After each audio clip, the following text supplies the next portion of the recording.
Olá, telespectador amigo, você assiste agora o programa Conexão Alfa, um programa do Instituto de Pesquisas e Tratamentos Humanísticos, o IPTH. Eu que falo convosco, Dr. Celso Scheffer, sou psicanalista, sou presidente do Instituto e estamos aqui na rua Ponta Grossa, 1836, sobre loja. Está conosco novamente, aqui nos estúdios do Conexão Alfa, professor Hermes. Olá, professor, tudo bem? Tudo ótimo. Um bom dia, né, doutor Celso? Um bom dia também aos telespectadores. É uma grande satisfação estar aqui compartilhando e dialogando com o senhor. Quero dizer aos amigos telespectadores que os nossos assuntos podem ser sugeridos pelos telespectadores. Nós temos já aí vários e-mails já solicitando o tema. E hoje nós vamos dar continuidade em falar sobre o amor e o sistema familiar. Eu quero falar hoje, professor Hermes, sobre o inconsciente coletivo. O senhor, como professor, qual o seu conhecimento sobre... Já estudou, já leu sobre o inconsciente coletivo? O que eu estudei sobre o inconsciente coletivo, doutor Celso, eu entendo que aquele comportamento, né, que todos assumem como se fosse verdadeiro para um grupo, que vai passando aquilo de geração em geração, né, geralmente na área mais cultural. Sim. Mas eu acho que tem mais do que isso, não tem mais força no inconsciente coletivo, que aquilo gerações de aprendizagem, por exemplo, um método de trabalho, uma forma de criar os filhos, e aquilo vai passando, né, de uma geração mais ao aspecto cultural. Eu não sei como é que o senhor vê o inconsciente coletivo, doutor Celso. Então, professor, aprendendo de uma forma filosófica, né? É verdade. Mas é isso aí. A nossa visão sobre o inconsciente coletivo, eu acho que de todos os estudiosos, advém de Jung, né? Jung, discípulo de Freud, ele trabalha com uma visão mais ampla que Freud. Enquanto Freud falava dos problemas de reação e contra-reação do inconsciente, Jung falava de um inconsciente maior, de algo que poderia estar inserido todo um agrupamento. E através da visão de Jung, o mundo terapêutico veio desenvolvendo outras metodologias, tanto no Brasil quanto no mundo. E a psicanálise, professor Hermes, ela é embasada no inconsciente. O senhor sabia que a psicanálise é embasada no inconsciente? Doutor Celso, foi a maior contribuição, né, da que a psicanálise nos dá. Realmente foi uma revolução na época, né? Sim. E as minhas leituras, a gente só olhava muito o corpo, né? Olhava só a parte visível da nossa vida. A psicanálise diz assim, não, há algo mais do que isso. A grande contribuição da psicanálise realmente é a descoberta do nosso inconsciente, né, doutor Celso? Sim, sim. A psicanálise diria que, junto com a filosofia, é pai e mãe de toda a ciência. Porque é uma ciência totalmente profunda, muito profunda.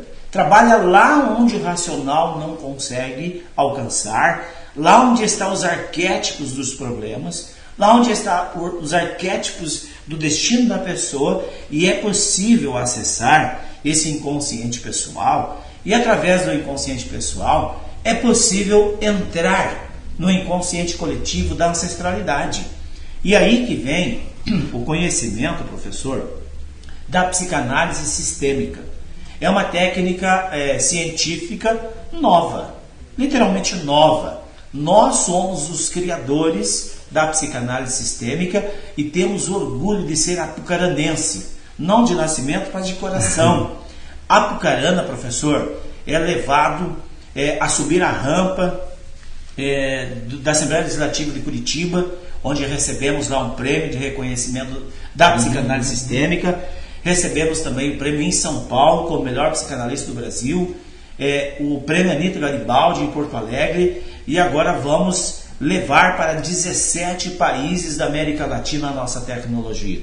Vamos ser homenageados por uma organização do Panamá, em São Paulo. São 3 dias de seminário lá em São Paulo, e lá nós levaremos o nome de Apucarana, o nome de você apucaranense será representado nesse congresso internacional. É a psicanálise sistêmica atravessando as fronteiras, professor. É um motivo de orgulho, né? Doutor Celso, eu lembrei o seguinte, a questão de quando a gente está lembrando uma cena de infância, eu tenho lá 3, 4 anos. Tenho sempre uma dúvida. Lembrar alguma coisa, a diferença entre memória e inconsciente é diferente ou é a mesma coisa? Não. Quando a gente lembra de coisas que a gente já viveu, é voltar ao inconsciente ou a memória, e memória e inconsciente é a mesma coisa? Não. Professor, é quase a mesma coisa, porque se nós estamos quietos no sofá, tranquilos na cadeira, automaticamente o nosso cérebro saiu de beta, que é 18 a 22 ciclos, e entramos em alfa, 7 ciclos. Quando nós entramos em alfa, professor, é como se abríssemos um filtro do inconsciente. E é possível ter insights, chama insights, essas lembranças de algo que vivenciamos na infância.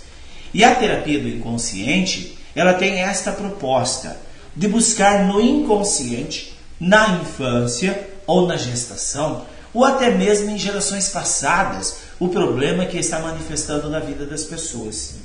Professor, quando nós falamos assim, que o problema, vamos dizer que a pessoa tem um problema psicossomático. Doença psicossomática é aquela doença que não aparece no exame, ou que aparece e o remédio não faz a proposta. Então, sabemos que está ali uma doença produzida pela mente. Professor, se eu lhe falar que esta doença pode ser uma ressonância de algo vivenciado por 5 ou 6 gerações antes do doente, o senhor acreditaria nisso? Acredito. Até porque o senhor está fazendo uma reflexão importante, tem a ver com inconsciente coletivo. Inconsciente mesmo, coletivo. Né? Porque, segundo toda a terapia que o senhor usa, significa que em gerações passadas, né, houve uma vivência de uma comunidade, de um agrupamento, né, que foi tão forte ou positivo, no caso negativamente, que veio influenciar essa vida atual hoje. Sim. Acho que eu tenho que colocar essa relação, não é? Aquela vivência passada de inconsciente, que era consciente ou não, ela tem uma implicação direta para hoje, é isso? Direto, professor. E o que é interessante falar para os nossos telespectadores sobre os campos informacionais. Quando nós falamos em inconsciente coletivo, inconsciente da ancestralidade, nós estamos dizendo, professor, que a ciência reconhece campos informacionais plenamente possível de ser acessados pela mente humana através de técnicas.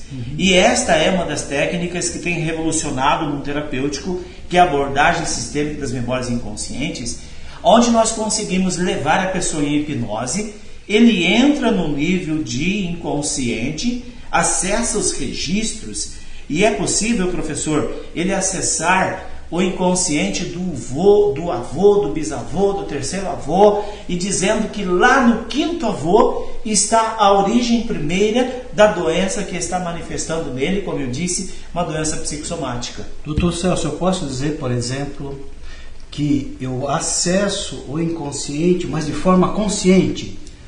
Professor, a gente está totalmente consciente do que está acontecendo quando eu procuro acessar esse meu passado?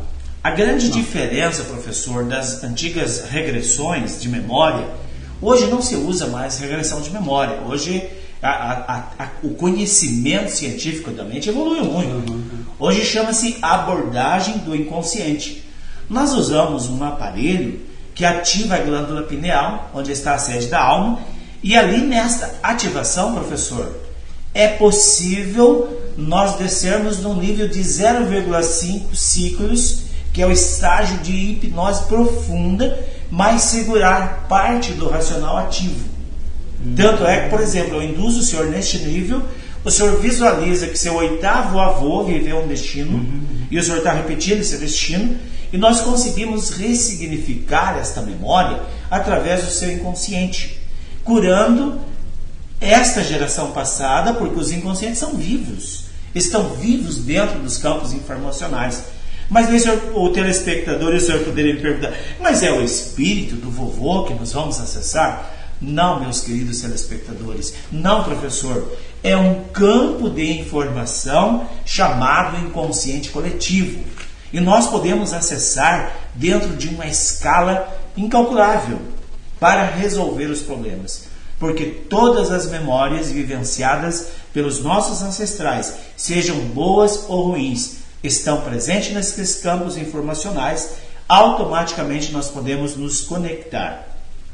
E aí eu vou fazer aqui uma colocação que o padre lá do Colégio São José me fez quando deu uma palestra lá, num programa anterior eu citei, mas eu não concluí.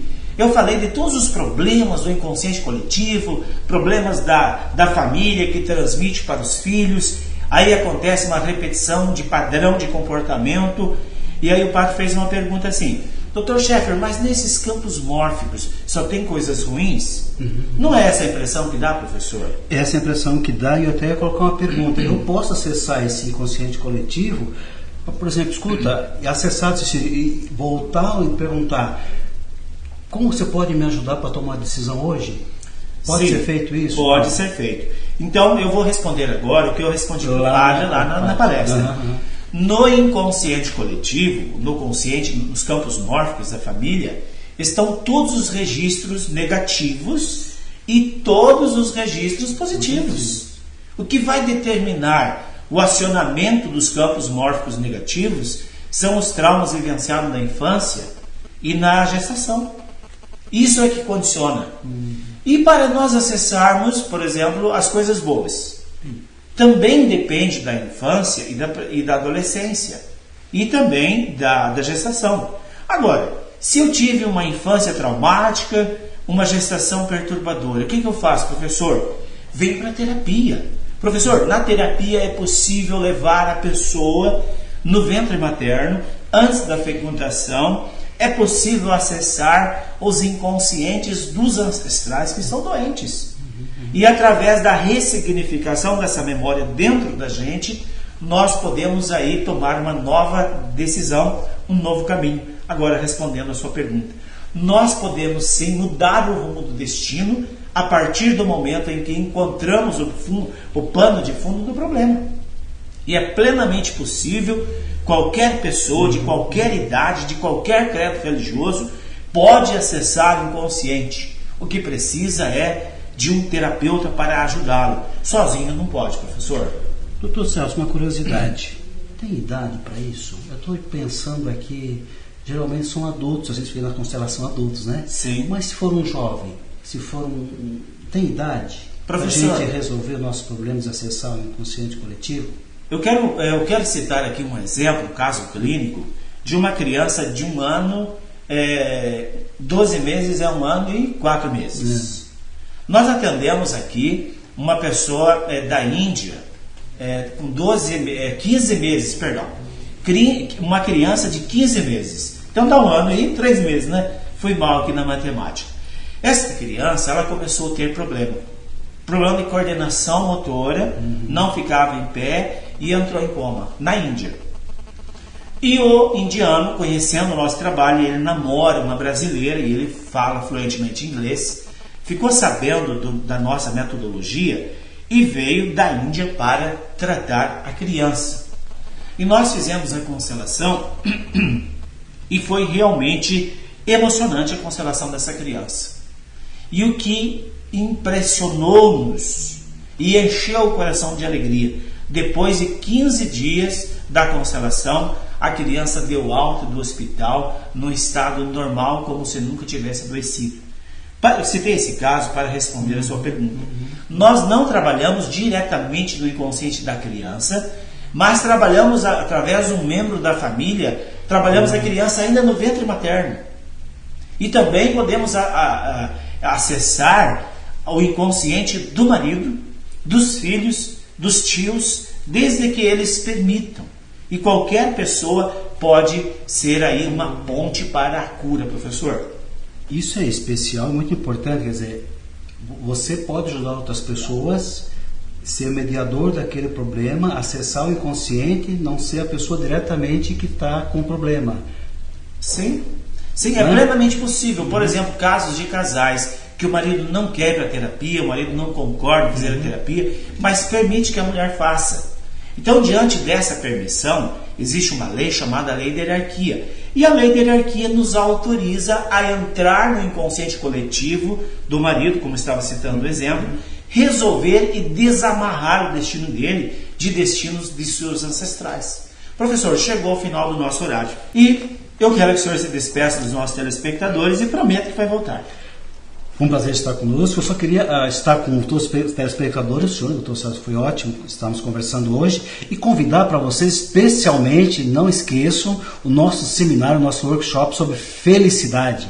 Vai ser dia 20 e 27, às 19 às 23 horas. Inscrições no IPTH, pode ser feita aqui também, ou no site, né, ipth.com.br. É uma oportunidade ímpar para que a gente possa saber um pouco mais sobre como ser mais feliz. Espero todos vocês lá, um ótimo dia. Reforçando aí o convite do nosso querido professor, dia 20 agora, às 20 horas aqui na Rua Ponta Grossa, no sábado. Você é o nosso convidado especial. Quem vai falar sobre isso é um monge budista de Curitiba, uma pessoa extremamente capacitada para falar em felicidade. Dia 27 eu estarei falando sobre felicidade, aqui também na sede do IPTH. Você é o nosso convidado, faça a inscrição no site ou aqui na nossa sede. Um grande abraço a todos e eu volto amanhã.